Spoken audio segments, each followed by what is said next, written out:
Hi friends, இங்கே பாருங்கள், சின்ன மணிப்புறாவோட குஞ்சு கீழே விழுந்துச்சு. மேலே அது கூண்டு கட்டிருக்கு பொழுது. ஸோ வெயிலில் சரியான சூடு கத்தி நின்றுது, கீச்சு கீச்சுன்ட்டு.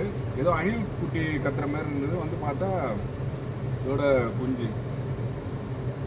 இதை நம்ம டச் பண்ணக்கூடாது. டச் பண்ணால் அப்புறம் நம்ம ஸ்மெல் தெரிஞ்சிச்சுன்னா அதோட மதருக்கு வந்து தெரிஞ்சிடும். அப்புறமா வந்து எடுக்காது. அதனால தான் நான் கவரில் டச் பண்ணியிருக்கேன். அது பாருங்கள் எவ்வளோ குட்டி,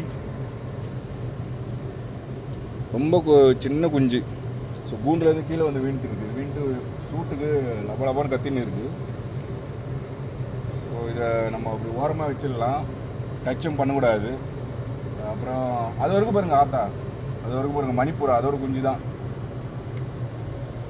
வச்சு ஜூம் பண்ணு, அது தெரியுது பாரு. ஜூம் பண்ண விட்டு தெரியுதா? அதோ அதான் தேடுது பாருங்கள். ஏன்னா ஓரமாக வச்சுட்டா வந்து கண்டிப்பாக அது எடுத்துன்னு போயிடும்னு நினைக்கிறேன். தெரியுதா? அதான் அதோட தாய் பறவை. ஸோ நம்ம இப்படி ஓரமாக வச்சிடலாம். அந்த டப்பாவோட மேலே பறந்து வச்சு பாருங்கள். மணிப்புறா குட்டி தான் அது. Okay, bye bye, see you.